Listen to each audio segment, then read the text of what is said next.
Some of you may recognize Lake Eola in Orlando, Florida with its iconic fountain, the paddling swans, and the multicolored Walt Disney Amphitheater in the background. This story isn't about Lake Eola itself, but rather something that sat beside it for over 100 years and was quietly taken away. Join us as we go in search of its origins and locate its modern-day resting place. I like to know the history of the places I live, which led me to check out this book from the Seminole County Public Library, and in it was this photograph of the Orange County Courthouse, the original Orange County Courthouse. And to the right, you can see this old statue, and underneath the photo was a paragraph explaining that this statue had been moved to Lake Eola. I have been around Lake Eola 1,000 times, and I'd never seen this statue. And so I went out to Lake Eola and went in search of it. I was able to find a picture of this statue online, indeed confirming it was at least at one time located at Lake Eola. The statue turned out to be a Confederate monument dubbed by the locals as Johnny Reb. Johnny Reb was a Confederate monument placed originally at the courthouse by the United Daughters of the Confederacy. The United Daughters of the Confederacy was an organization that was created to provide support for Confederate families, maintain Confederate cemeteries, and to erect monuments and memorials. 15,000 Floridians fought for the Confederate cause, with 5,000 of them perishing.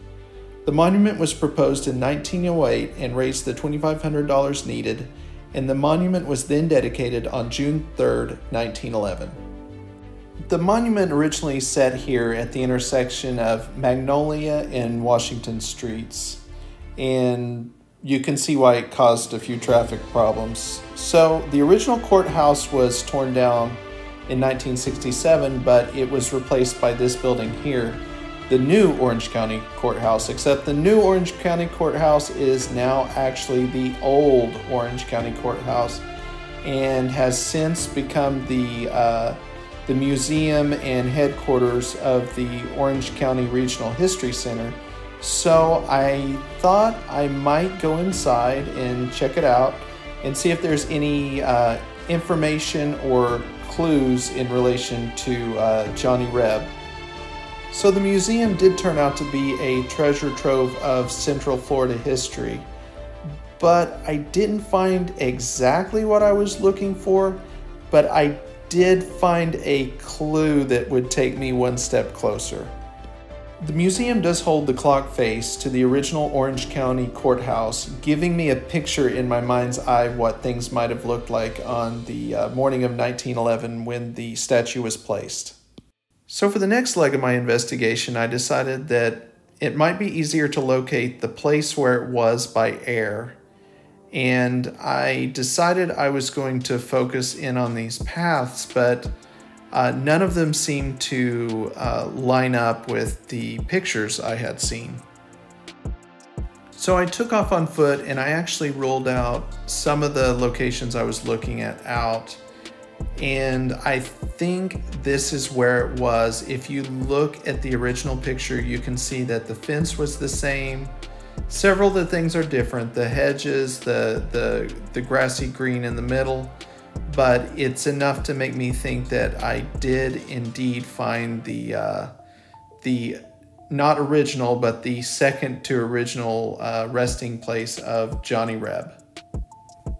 So the question remains, where is the statue now that has lied at the banks of Lake Eola since 1917?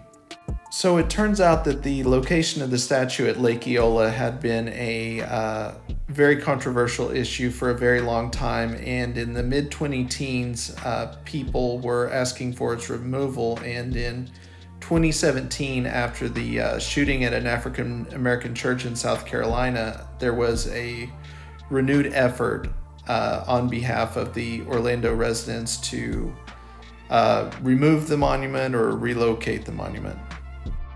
So in 2017, the city council and mayor decided to remove the statue from Lake Eola Park and place it in the Confederate section of Greenwood Cemetery without much fanfare. So I decided to take a trip out to Greenwood Cemetery to check out the final resting place of Johnny Reb, Greenwood Cemetery was originally known as Orlando Cemetery and renamed in 1915 at the request of two of the founders who actually paid for the property.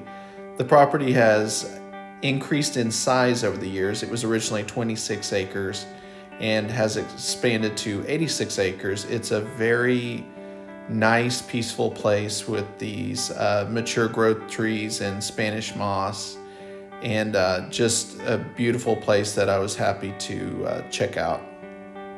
I actually had to drive around the cemetery for about 15 minutes before I found what I was looking for, but I saw the unmistakable look of Johnny Reb off in the distance, and I knew I had found my prize.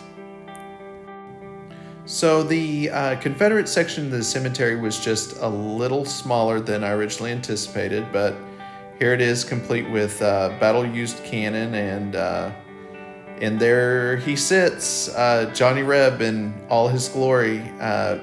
Getting up closer, I realized how detailed this thing is, and it really is worth a look if you're able to drive out to Greenwood Cemetery, maybe while you're in Orlando visiting Disney. It's all the way back and to the right of the cemetery when you get here.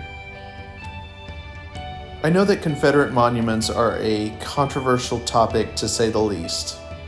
One thing I want to be clear on, though, regarding this video, if I may elaborate for a minute or two, is that I am not, up until this point, rendering an opinion on their placement.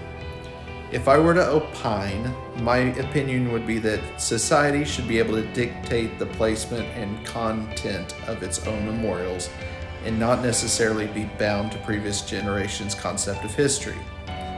In the case of this particular statue that was placed more than half a century after the Civil War ended, Johnny Reb was placed at a very public place, and it generated a lot of anger in Orlando citizens, both black and white.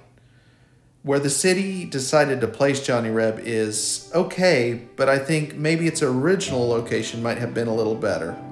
At the old Orange County Courthouse that is now the Regional Museum.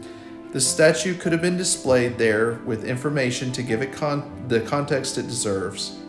The museum already figured out how to do this with a Ku Klux Klan robe, so why wouldn't they be able to do this with this statue? If you have a little time left over from visiting Disney and Universal and you're able to, please visit Lake Eola, the museum, and Greenwood Cemetery, and let us know what you think in the comment section. Also, please like and subscribe. Join us next time.